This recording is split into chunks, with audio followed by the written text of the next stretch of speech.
Hey, David here with Guide Recommended. We're going to talk about roll casting. So probably one of the casts I use most while fly fishing. I love fishing those rivers that have are brushy, tight, little beautiful spots that other folks don't go. So that might be a little tip there to catching more fish. If you can get to, obviously you got to get on some water that has trout and rainbows and browns and all that good stuff, but if you can get to spots that other people don't fish, those spots that you wade a little bit farther, if those spots that maybe you can only get to if you have a little canoe, right? Or hike up those mountain streams just a little bit farther. If you can go to those spots, tight little places that aren't easy for lots of people to access, that's a good tip for catching more fish. So what we're gonna do, I might have mentioned it in the past, and steal a little bit out of a class that I've got. I'm gonna put it down below. It's called How to Fly Fish. How to Fly Fish. It starts out with a dry fly fishing tutorial, like a workshop with downloads and all that good stuff. So also want you to stick around because I got some bonus stuff I want to tell you about that you can get free at the end of this video. So let's get into that lesson on roll casting and stick around to the end. Got some stuff I want to offer. Again, drawing your slack, roll cast, you got to have what's called the D. That's the D. A little bit exaggerated.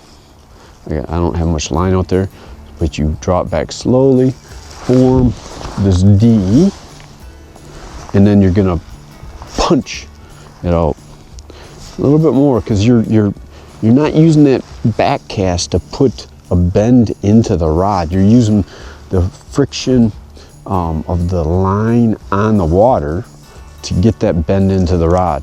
It's a pretty smooth cast. Like I mentioned before, when you're overhead cast, you're looking at usually a target in the water. When I'm roll casting, I usually think about something that's above the water, say 2 feet above the water. So let's do this again. Right, D.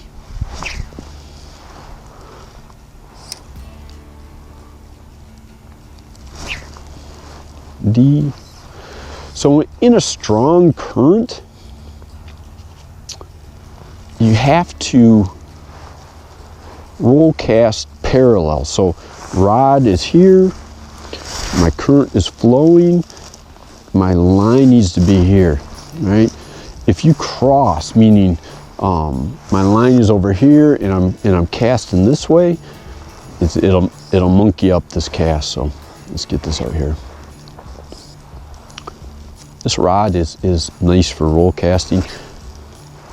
You don't have to put a whole lot of energy in it. If you have a fast action rod, stiffer rod, you have to put a little bit more oomph in it. But you're gonna see I chop out, right? Chop down.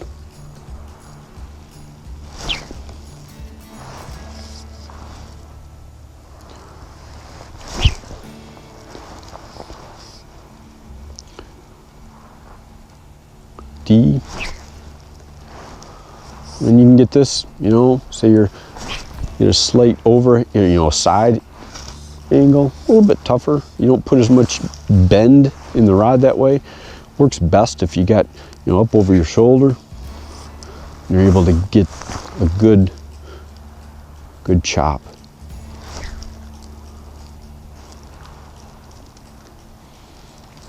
Use this a lot streamer fishing.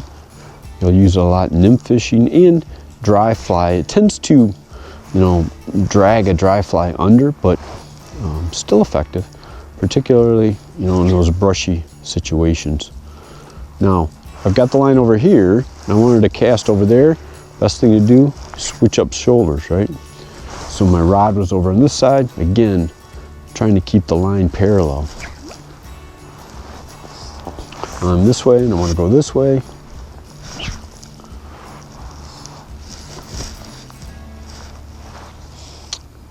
So let's do a recap, and we're going to combine some things together.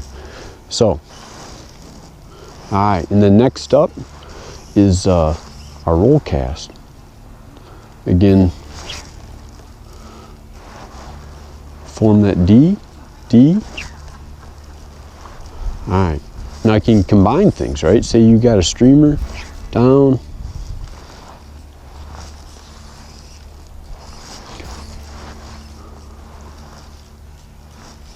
or you want to reposition.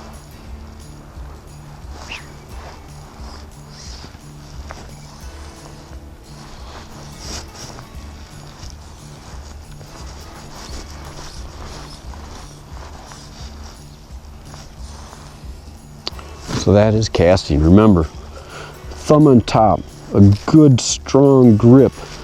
Wrist is locked. When you're casting square off, remember your stops. Remember to start from down low, bring in your slack. So hey, you made it to the end. I want to offer on my website, in fact, I'll have the link down below as well. I'm going to have a ultimate article on roll casting. It's going to have a download PDF that you can get. It's free. Just go there, grab it, download, and you're going to have the accompanying information going through those primary steps for roll casting and some other goodies as well. So little tips and tricks included in there on how to not cross the lines and improve your distance roll casting. So thanks for sticking around. Subscribe. I'm going to try to get onto the YouTube bandwagon a little bit more frequently. Actually built a little studio. Haven't got everything set up yet. Hopefully, you can notice I got a little background. So I'm going to be decorating. I'm going to be kind of putting some things in, maybe upgrading my lighting and cameras coming up. So look for some more good stuff at Guide Recommended. Thanks.